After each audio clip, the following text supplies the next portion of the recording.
Absolutely. I So, mean, he had a incredible story that yeah. will only make you want to cry. I'm having goosebumps now trying to speak because I remember at some point he was considered, so many things negative, talked down on.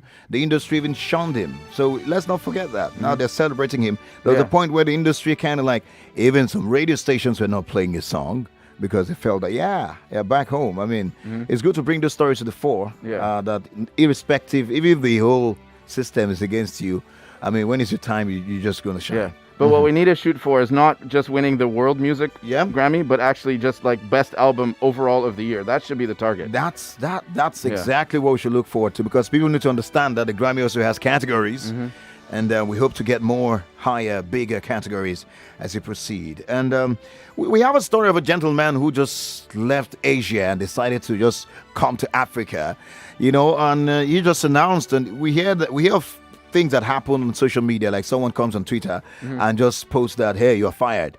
And we hear presidents coming to speak on Twitter, and then it's a statement, generally. But this time it's a gentleman who just went online and said, I'm coming to Nigeria, and boom, he moves. I mean, who does that? Well, so yeah, we have a fantastic guest today. He's currently in Abuja. He's basically, I don't think he's going to leave Nigeria now, but basically two weeks ago, he just started putting stuff out on LinkedIn and basically reaching out to everybody that had anything to do with energy access in Nigeria and just said, I'm coming. Wow. So he built a business. He's Australian. He built a business in Cambodia and Philippines, and he knew Nigeria was the next place. Wow. So he just showed up. So I met him and one of his team members, fantastic. So I wanted to get him on the show to give us a bit of that energy of why he came to Nigeria. So Afnan Hannan is our guest today. So he's this founder and CEO of a company called Okra. And so we'll ask him about what that, in Nigeria, okra is food now.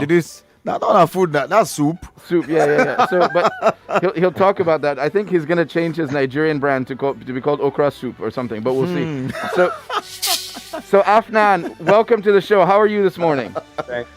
Yeah, thanks very much. Well, I never thought in my trajectory Nigerian radio star would be one of the things I'd be able to put on my resume. So I'm pretty excited. Nice to meet both of you. All right, I love the energy. Well, before you become a radio star, you have to say something amazing today that'll become a soundbite that will replace all the excitement about Burna Boy winning a Grammy. So you got to think about what that perfect.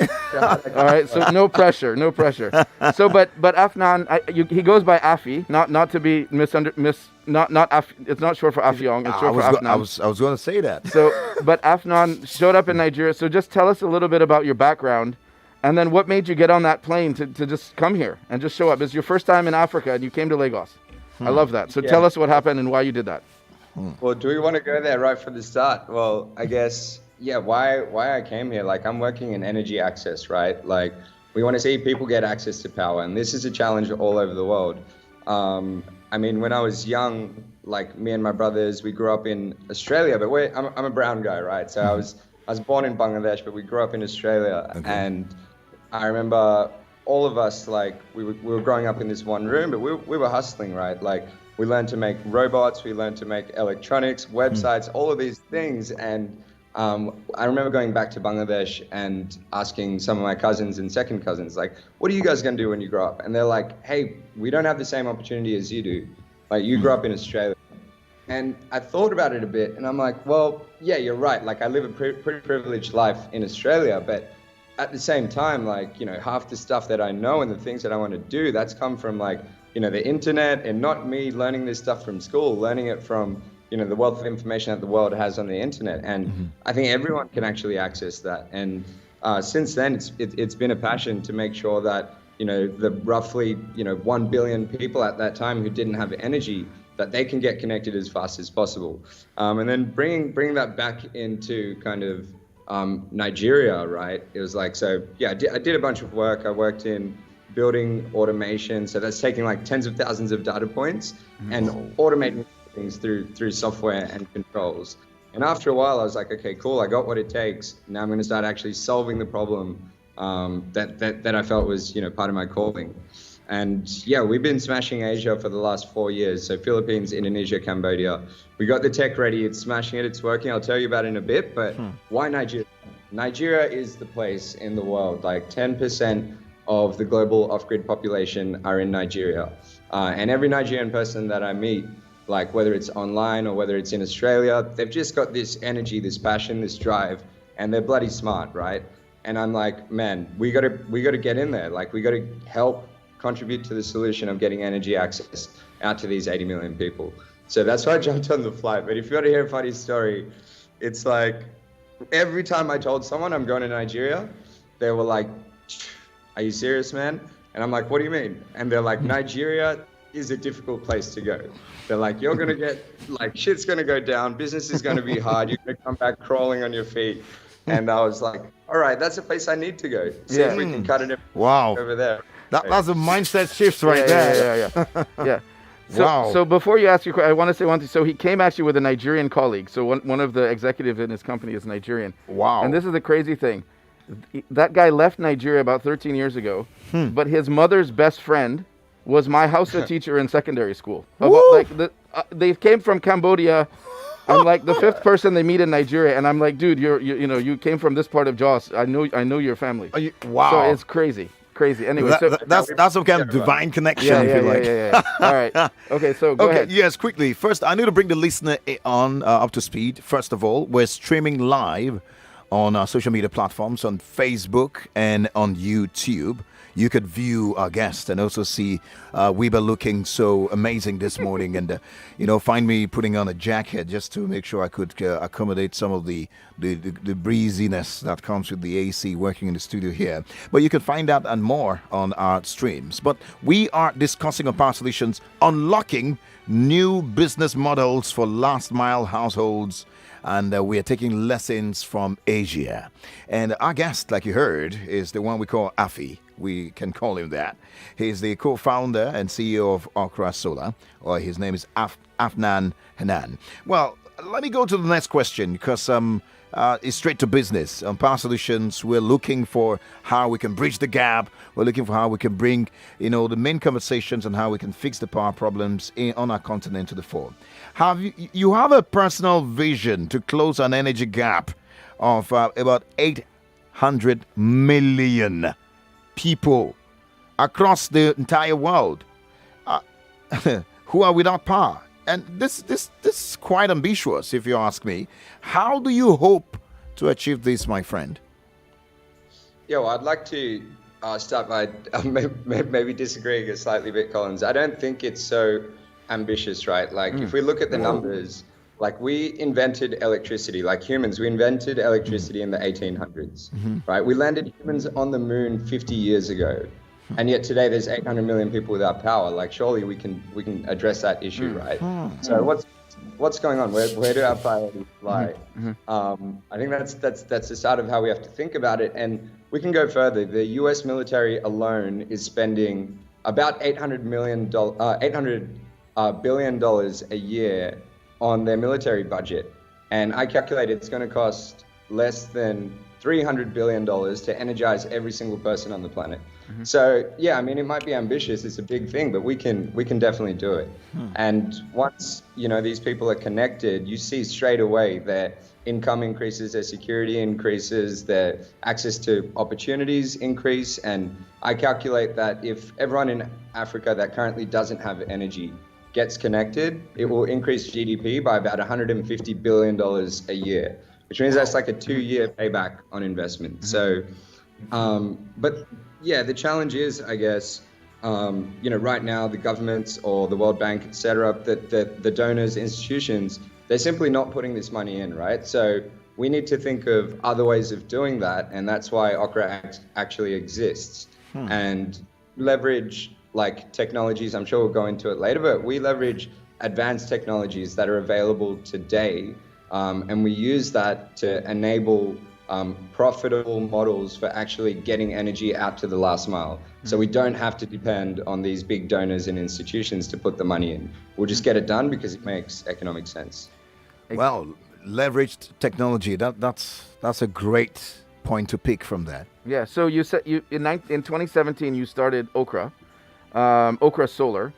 And so just give us a bit of the history of the company. I know you talked about, I think you were in tech before, and you used all that training and all the, robots and everything you built when you were a kid, and you put them all into Okra. So first of all, where does the brand name come from? Is it the same Okra we know here? And why did you choose that name? Because I know the Nigerian audience will love to hear that. And then also, but more importantly, what exactly does it do? What does your technology do? You know, we knew we were coming to Nigeria. We know Nigerians love okra soup, so we picked it 5 years ahead of the game, right? All right, good. No, I'm kidding. But actually, the story is kind of similar. So, me and my co-founder, we had just won a grant. Like, it was like $100,000. And we were having dinner, and we've got to tell them what the name of the company is that the money actually comes to. So we were writing it down. We were like, you know, distributed smart IoT solar technologies. And we're like, no way, we can't have that as a company name. And then he's like, what should we call it? And I'm like, dude, it has to be something beautiful, like a brand that everybody loves. What's a brand that you love? And just then we're having dinner, and he chops up his vegetable. And as he's picking it up, he's like, what about apple? I love apple.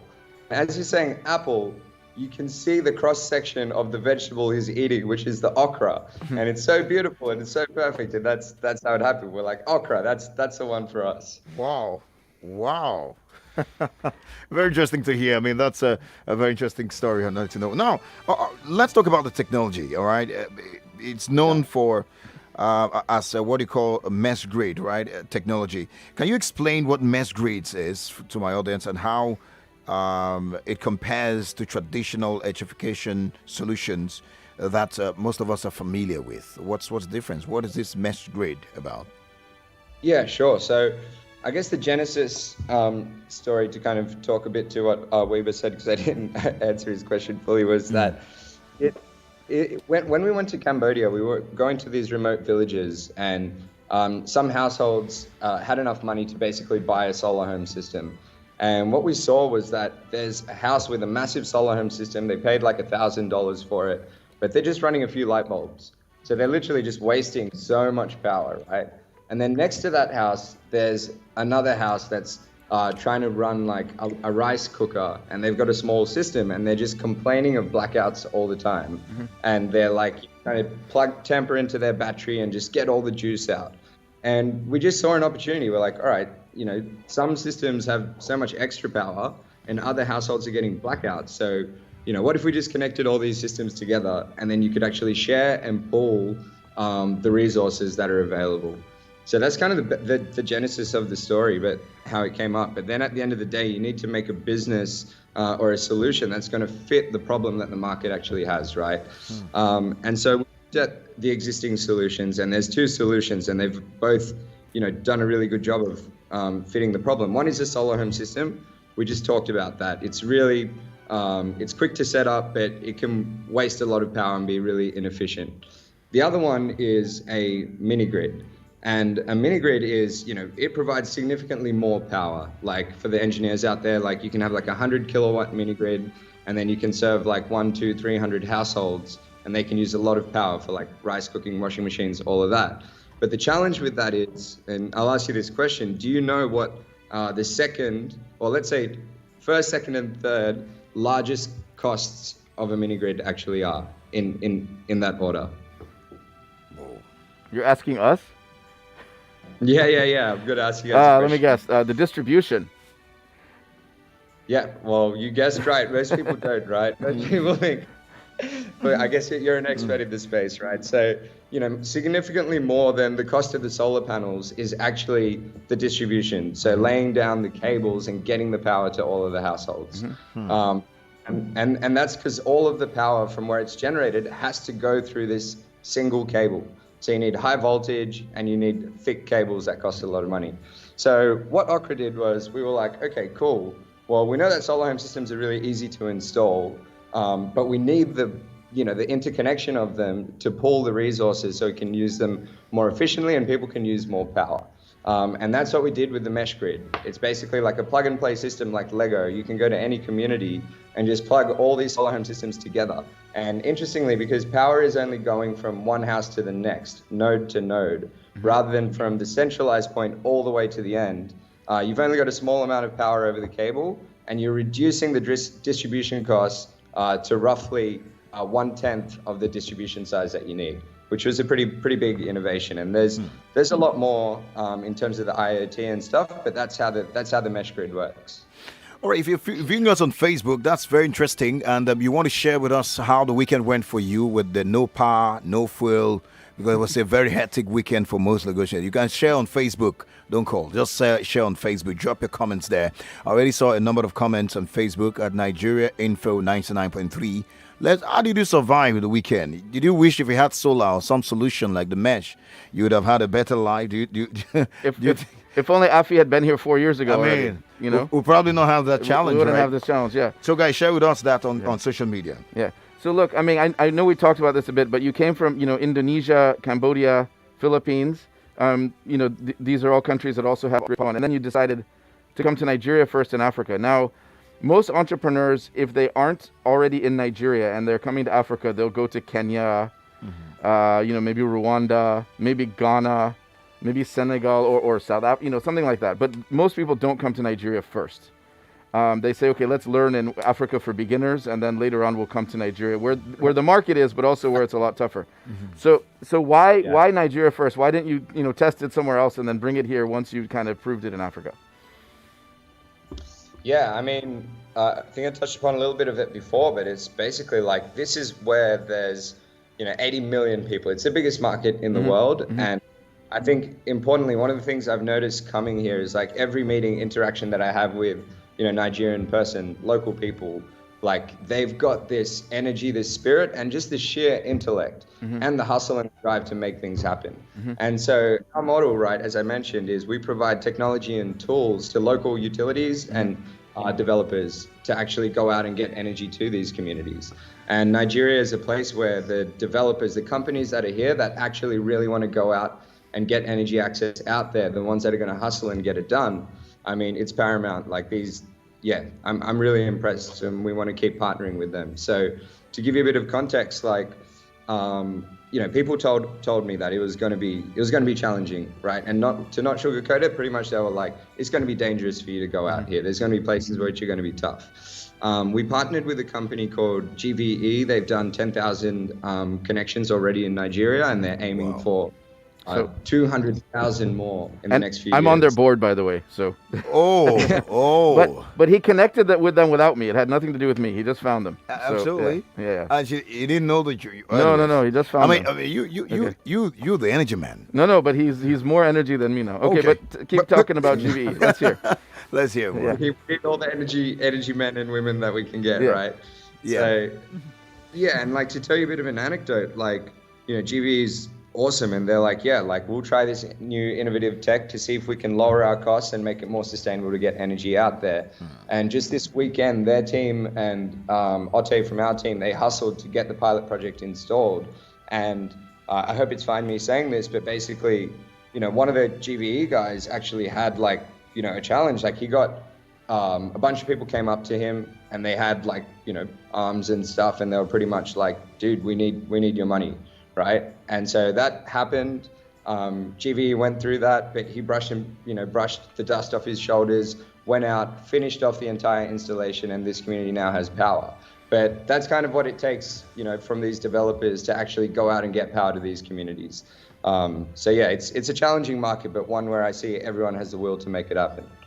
Obviously, you are, engaging with a lot of outfits here, but you're already talking to some energy companies. Now, let's get more about the feedbacks, all right? Do you have plans to reach other African countries, so where you can pilot the tests?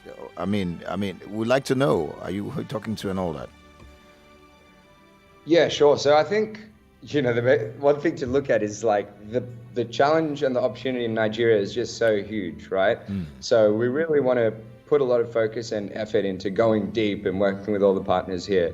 We're talking to, a number, and we're getting, we'll have 3 to 5 pilot projects off the ground within 6 weeks of actually landing into this country, right? So that's really exciting. But at the same time, now that we're getting these projects off the ground, I looked at some of the data from the first pilot project. These houses are using, up to one kilowatt hour a day of energy in remote areas, which is awesome. They're using so much power. Like this goes way beyond what any of these like World Bank and like any of the reports that people are writing in the industry, they're like 200 watt hours per day is what rural people will use. But the project that's been deployed over the weekend, we can see they're already using 5 times as much power. Wow. So that's exciting. We want to focus on Nigeria, but at the same time, we're getting requests from other neighboring countries. So Benin, we're going to be doing a pilot project there. And within the next few years, we'll be expanding throughout all of Africa. But yeah, right now, there's a lot for us to do here. Yeah. But I hope you stop by Cameroon too. I mean, just. So he's Cameroonian, by the way. So if you need to go to Cameroon, let him know. Yeah. Okay. Yeah, sweet. So just also then on regulation. So is there tell just briefly about the regulatory environment in Nigeria? How does it compare to what you've seen in Cambodia, Indonesia, etc.? And then are the regulations such that the work you're doing can already be done now, or does something need to be switched to make it kind of fit the regulation? Cool. Yeah, that's a big question. So Nigeria, for everyone listening, they've really led the way in off-grid energy regulation, right? So let's celebrate that, man. Let's celebrate that. A lot of Nigerians need to hear that. Say it again, please, sir. Can you say it one more time? Yeah, Nigeria has led the way, and I'll tell you how. So they've put together. Okay, so firstly, what they've done is they're like, look, the government doesn't have the capability to energize every single person right now. Fair enough. There's 80 million people without power, so the private sector needs to step in. So what they've said is that the private sector can actually go out to these communities, create an agreement with the community for how much they're willing to pay, and then start serving them electricity at that price. So what makes this different from other markets in Asia, and I'm not going to mention any countries, but this is actually quite interesting, and yeah, it's very fascinating. So in some Asian markets, right, because imagine people in Lagos are paying 15 cents per kilowatt hour, right? But the cost of getting energy to Lagos is much lower than the cost of getting energy out to rural areas. So people in rural areas, on a perfectly free market model, they should actually be paying more than the people in Lagos. But it kind of looks bad for the government if the poorest people are paying more for energy, right? So in some other markets that I've been in, the government has actually stopped the private sector from rolling out because they're like, that will stop us from getting votes if they have to pay more. So our solution, rather than enabling them to energize, is going to be, let's give them a free lighting kit, something really small, really cheap, that will make them happy and that will make them vote for us, even though they're not going to get the productive use of energy that they want. What Nigeria's done differently is they've said, private sector, you create the agreement. If the community is willing to pay, you go out and you serve them.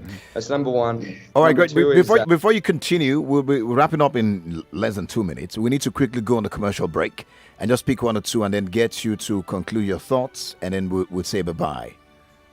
All right. Yeah, sure. We'll be right back. Babes, your design is so fine. Who did it? I did. Who taught you? Anti-Digital Consult did. Wow. Yes, learn graphic and web design, multimedia and animation, coding, AutoCAD, 3D Max, and more at Hantec Digital Consult. Enroll today to increase your productivity and income earnings. Register. Visit hantecdigitalconsult.com/registration and email info@hantecdigitalconsult.com or call 081-6537-2321 and online at Hantec Digital. Hurry now. Hantec Digital Consult. IT training for Generation Next.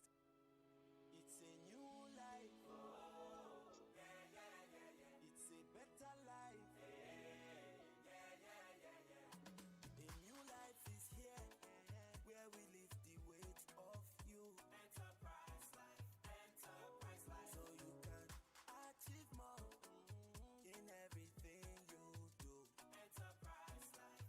It's a new life. Live the new life from Enterprise Life Assurance, where we have tailor-made life insurance solutions to take care of your worries. Our decades of experience in many West African markets, plus our unique one-on-one customer relationship, helps you get the best out of life. Visit www.myenterprisegroup.io/NG or call 0700 Enterprise. Enterprise Life Assurance, your advantage. Welcome back to your #1 talk, news, and sports station. This is Nigeria Info.